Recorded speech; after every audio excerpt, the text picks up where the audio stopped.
So how do we actually change our touch controls on our OnePlus Nord Buds 3 Pro here, as you can see? Well, to be able to change the touch controls, you will need to get an app called Hey Melody, and you can get it on the App Store if you have an iPhone or Google Play Store if you have an Android.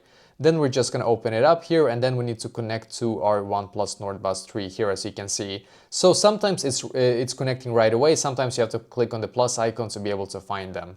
And now in here, you're going to click on earbud controls. If you have an iPhone, it's going to say here. If you have an Android, it's going to be somewhere down below here, but just click on it.